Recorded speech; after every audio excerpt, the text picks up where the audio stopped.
All right, so now we have a panel discussion. I'd like to leave it open to the audience first to ask any questions they may have, and then I can pose some questions to the speakers.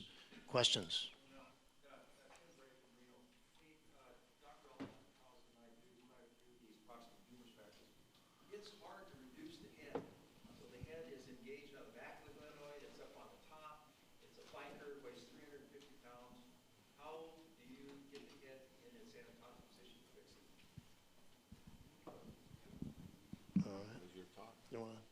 Oh, I didn't hear it. Yeah, it's like how you reduce the hair stuck in the back. It's very difficult to reduce, especially in a big person. Well, that's not an easy case, but basically I like to do, as I told you, the deltoid split, and I pull a humerus anteriorly, and then I get some sort of a Chance pin, or threaded half pin into the head with a handle, and gently try to pull it back without ripping off all its blood supply in doing so, and get control of it, clear the area. And you do have to have some help to retract the muscles, but that's the way I do it. It's not simple, and I'll make the incisions longer if I have to. Once I have the axillary nerve protected, I don't mind going farther down the arm to get more exposure. I might add, you can make your anesthesia can definitely help here to make sure the patient is very relaxed, like completely relaxed on the twitch meter, 0 for 4 twitches, so to speak, especially in a muscular patient. And often you'll find you're in the middle of the case struggling, you don't realize why it was suddenly getting harder, and it's because the patient's muscles, basically tension is building up there, especially in the patient you described. So anesthesia can definitely help you there. The second thing is, I agree with Mel, distally, I'll take off some of the deltoid insertion distally so I can flap it back better. It's a long insertion. I think you can be very liberal with taking a lot of it off and not have any clinical consequences in doing that. And that makes a big difference as well, in addition to all the things that he spoke about. I'll take down a bit of the pec if I have to. You can release some of the conjoint as well, maybe half of it. In fact, there's some evidence that might be a good thing to do in certain situations. So I'm pretty liberal about releasing things around the shoulder to get what I need to get done in terms of that reduction. I think sometimes, especially when they're osteoporotic, it's hard to put a threaded pin because you try to joystick it and the pin just pulls right out. So sometimes I've used Weber clamps for that, to just grab the head, and then I put another lobster claw on the shaft and try to move the shaft as I move the head and kind of bring the two together. Also, I think it helps to put it home and around the back, and because a lot of times when you're delta pec, everyone looks at the front and you forget about the whole back. So if you put a retractor at the back, it kind of gives you more exposure, and you can actually see where the head is on the back side and try to bring it. And if that doesn't work, just reverse. Okay.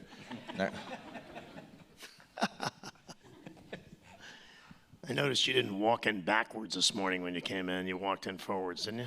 Yes, I did. Any other questions out there? All right, I'll pose some questions. I have one quick Go question. ahead. I think you guys made a really good point that I think gets overlooked, especially for the audience. If you use the microphone, they're going to record this. Use the microphone. I think you guys made a really good point that kind of we bypassed a little bit about iatrogenic fracture dislocations. I think for everyone here, you never want to make a bad situation worse. And just to restate, what are your indications for taking a fracture dislocation with a greater tuberosity fragment to the operating room for full paralysis for reduction instead of letting the ER do it? So the risk patient, and there's an article in JOT the Christian Gerber was the first one who wrote about this. There's an article from Turkey looking at the second one. That's the Turkish one is the second one I quote. It's in JOT. It's a big article looking at 100 patients. The risk is the older patient, past 40, first-time dislocation, everything's tight, and the GT is broken. When they did a closed reduction in those patients, they had a 25% chance of knocking the head off. So that's the rough risk is 1 in 4. And the more you have to pull downstairs and the more the patient's awake and alert, the more likely it is to happen. So that's the fact. What you need to do to prevent that is the art of the medicine. So when some of those cases we showed are from my hospital, those are my residents doing those things. So we've learned from that. So we're very cautious about doing that downstairs. And if it looks like it's going to take a lot of force, we just take them upstairs and do it under a GA. But No, Dr. Dugan? I have a low threshold to take them to the OR, so first thing is I tell them to get a CT, make sure we assess, see if there's a fracture, but even if there is no fracture there, there could be an undisplaced fracture that you can't see even on CT, and then you shear it off. So if there's a fracture there, then I would say, don't reduce it, we'll take it to the OR tomorrow, and just reduce it and fix it. If there isn't a fracture, I still would have a low threshold to take it to the OR and do it under GA full paralysis, and then once you reduce it, then you can assess to see where's that GT lining up. Is it satisfactory that now you can leave it alone, or should you now fix the GT while you're there anyway? So I have a low threshold. So in the real world, a lot of these ERs are covered by PAs and not residents, and the attending is called at home, and we tried to get it, we couldn't get it. So do we have to go now? Do we have to go to the OR now? And to me, if they have any neurologic symptoms at all, they have to go now.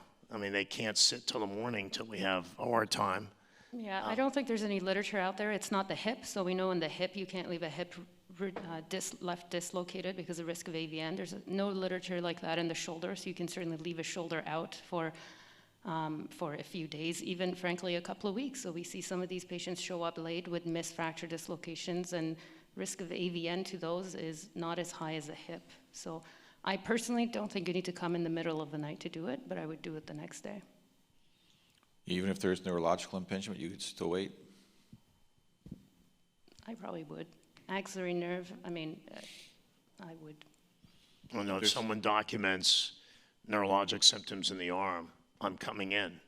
Is there any case reports or literature out there showing axillary nerve and the nerve dies if you leave it overnight? I don't think there is. Well, I mean, you're depending on the examiner, right? I mean, the examiner says the patient has sensation deficits, and you're sitting there with the chart copy being charted that way.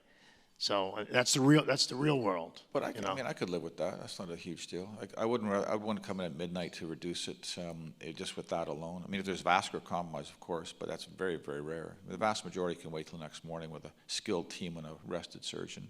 I don't think the literature would say you have to do it right away, even in that setting.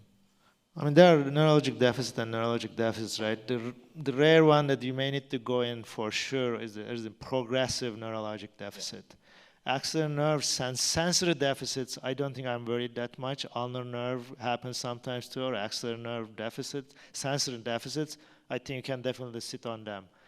If you can nicely, hopefully you can do that, the axillary nerve motor deficit, if you can identify that, I think this may be controversial.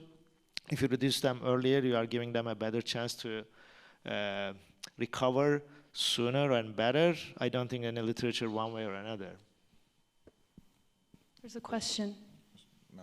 How many of these are you doing CT angios on? And if you're going to take it to the OR at night and you can't reduce it closed, you decide to go open because of a progressive neurologic deficit, you run into trouble with vascular complication, bleeding. Question, who gets CT angiograms in that setting? I think certainly if they have a progressive neurological deficit, I would want to get a CT angio, even initial neurological insult. I think I would lean towards getting one just to know where the axillary artery is. I think it's helpful in those fracture dislocations where the head is dislocated and in the axilla. So those you're going to get a CT anyways to see what's going on. I would get a CT angio for those, even if you're doing a reverse, because you could go in to pluck the head out, and there could be a vascular injury that may be missed. But frankly, even if you get a CT angio, you don't see anything. It could be because there is an injury and it's tamponaded because the head is pushing on it. So I wouldn't necessarily do that in an ASC with no backup. I would do it in a center where, and I would be cognizant, let the anesthesiologist know, hey, we're going to pull the head out now. And if you pull it out and there's a gush of blood, I would pack a sponge and call for help. A lot of times it's not a gush of blood. It's not cut. It's intimal damage, and it ends up having a clot. It's not that it's disrupted and they're bleeding to death. Well, so we have seen a few where there has been, maybe the axillary artery itself is not disrupted, but a big branch, that proximal branch pulled off. It's pretty impressive bleeding sometimes. And what I've seen medically, legally, is a few cases where when that happens, people start clamping down on the hole, trying to stop the bleeding. And almost inevitably to do that, you clamp part of the brachial plexus as well. So if that happens, you're describing the case you described, you get profuse bleeding from down in the hole where you just extracted the head from. You know, pack it off, get proximal control. And proximal control, you know, I used to get taught, you know, have to cut the clavicle and get way up there. I don't think you have to do that. If you just take down the conjoint tendon, it gives you good exposure. And you should do it in the lab. If you're a shoulder surgeon, you should do it in the lab just so you know how to do it. You can find the vessel proximally, and it's not bleeding up there. It's pretty dry. Dissect it out, put a vascular clamp on it, and then you can deal with whatever's down below, or someone else can deal with it quite easily. But just the key thing would be clamping blindly down the hole. Almost always you bag part of the brachial plexus doing that. Okay, have we beaten that to death a little bit? You know, I'll ask each of the speakers for a comment. So, Peter, you know, you see these people, you do a neuro exam, I'm assuming, is there any options where you say it's a flail limb? We're not doing any internal fixation. It's a flail limb. You I make would that say call? Absolutely. I mean, but I think that, you know, you first, obviously, as soon as you rule out the vascular injury, of course, you know, because that's your primary life-saving maneuver. But I think, yes, you could make a very good argument if you're in a place where the brachial plexus is irreconstructible and there's no way to get the patient out of there. You probably do not need to do internal fixation. Okay. All right. Tony, you brought up a little bit about you know, retrograde nails, and to try to cover that very distal third. You know, for segmentals, it really comes up more in oncologic surgery where there's skip lesions, et cetera. You know, there's a real issue there about the sizing of the nail and what will fit there, and the mismatch with the canal, and then how to get locks in very thin nails. Have you had experience with that? I recently did see a retrograde nail, not personally, but I stopped by to see what someone else was doing. It's challenging, right? You're trying to judge your entry site based on the anatomy of the humerus, right? There's a slight flexion bend to it, and just trying to get the start point, and you have to get the angle right, and you have to get it to fit right, so it can be very futzy. It oftentimes more of a struggle than it may be worth. Yeah, and the other thing I think you mentioned, and everyone talks about radial nerve palsy with plating, obviously, because it's obviously exposed and dissected and retracted. But what about putting in locks in distal antegrade nails? Every single nerve injury has been reported, and including brachial artery injury with anterior to posterior screws. So what is your advice to limited cut downs to make sure the nerve's not there, or you just go with the perfect circles and start drilling? Don't do this minimally invasively like you do for your lower extremity interlocks. Make bigger incisions, open everything up, use retractors, clear the tissue out of the way. That actually scares me more than just exposing the entire radial nerve, because at least I know where it is, I know how to avoid it. And for me, in my hands, I feel fairly comfortable around the radial nerve. I understand other people don't, but if you are going to nail, protect all the soft tissues. Don't wrap them up in the drill. Michael, who should be doing reverses now? Should we teach it to everyone? Is this going to go like the hernia centers where they just go to get the reverses in special places, or what?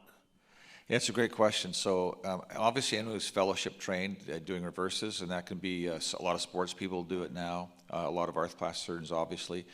A lot of trauma people like myself, some upper extremity special interests do it as well. So I don't think there's an absolute rule there. I do think that you should do enough to be good at it. What's the learning curve? You know, probably 20, 30 cases in your fellowship. And if you do that, and it's a regular thing in your practice, and I think it's reasonable to go ahead, it's probably more forgiving, especially with regards to tuberosities and hemiarthroplasties, if you look at the outcome in average person's hands or average surgeon's hands. So I think that you have some fellowship training in it. I stick with a very simple prosthesis. It's not got a lot of options because I rarely have to deal with any pathology on the glenoid side. It's usually very straightforward. So it's a simple thing to do. It's a simple thing to teach. And that's what I use for the vast majority of them. And I do a fair bit. But if you're in a 3 or 4 person group, it might be one person in that group that does these. It's rarely urgent to get done right away. And that way, that person develops an expertise in it, and the patient outcome is generally better. So. Mike, as you mentioned in your talk multiple times, these are high-rate complications in the fracture cases versus a rotator cuff arthropathy. I think you're going to know that. So when you do reverses in case of fractures, the risk of dislocations and other problems is much higher. And that probably relates both to the patient population you're doing it on, and also, they have more falls, et cetera. The paraprosthetic fracture rate around reverses is definitely higher than anatomics, again, patient population and the nature of the prosthesis. So it's a higher complication rate for sure. And it'd probably be good to have, a few under your belt for the simplest case before you start tackling the fracture cases. And there's some nuances, especially with regards to tuberosity and the placement of the prosthesis to reduce that dislocation rate, that are good to know. Dr. Dangham, the setup in the OR, no one talks about it, but it's great to see it and to see how the surgeon works within the sphere of the C-arm. And the question is, how much X-ray should we be using in these cases? I mean, a lot of times the C-arm's on all the time. People are getting 2, 3, 4 minutes of C-arm when they're doing these cases. What is your feeling about that? I think radiation exposure is a huge occupational hazard, and frankly, people gloss over it and ignore it. So women orthopedic surgeons have higher risk of breast cancer than all other surgical specialties who also use X-ray. So I see a lot of men that just wear the little skirt to protect their precious areas and ignore the chest and the thyroid. So I think it's an area that's overlooked, and maybe in 10, 20 years we'll say, hey, how stupid were we? We should have done a better job protecting ourselves. So I think number one, you should definitely protect yourself. Number two, I also try to teach my residents, you don't need an X-ray every time you drill. I guess some people do this, where they drill a few millimeters, get a shot, drill a few millimeters, get a shot. I think you need to teach them to go by feel, learn how to drill by cortical, and how to measure and use a depth gauge. So if you do those things properly, you don't need an X-ray every 3 seconds. I personally, do what it is I need to do, put things back together where I think it's together, get a shot, see where I'm at. Obviously, if you're struggling and you're not sure about your reduction, you need to get more X-rays, then you need to get more. But I think you need to be cognizant in terms of how much radiation you're using, because you're just really putting yourself at risk. I think the worst is when people want to go live with it and start doing around the world stuff, Right. and watching the head spin around. So I do the live thing at the end when I'm done once to make sure I range it and make sure I'm happy. And I always put it on low dose. So on the CR machine, there's a little secret button that says low dose. You push it, it does not change the quality of images whatsoever, but it literally cuts down the radiation to sometimes a quarter. So I encourage you to push that button every time. Push the right button is always a good motto. Dr. Candemire, we talked all about the bone, a lot about the bone around the scapula, and you mentioned instability, but some of those approaches are actually taking down the soft tissues that are part of the shoulder stability. So what do you do, for example, simple case, glenoid fracture, and you're stripping off the entire capsule. How are you fixing it? You didn't discuss that. Do you even think that's important? Of course, that's important. The shoulder joint is not like a hip or a constrained joint. It's an unconstrained joint. It's a shallow dish. Everything relies on the soft tissues, starting with capsule and labrum and all the muscles around the joint. So you have to repair everything. You take it down with every layer. Everything I showed, because of the time constraint, I make the video faster. But the capsule, for the anterior part, like a delta peg into approach, you do an anterior glenoid exposure. The capsule, you gotta nicely repair it back to the lesser tuberosity area, both the subscap and both of them. I usually use just sutures. You can use anchors if you want to, but if you leave a little cuff of tissue and you can repair it back, I haven't had any issues with the sutures only, and I start moving them pretty quickly. But you have to repair every single thing around the shoulder. I think there's a rule of thumb for shoulder surgery. Okay. I think we're on time, Ted. Thanks to all the speakers. It was a great session.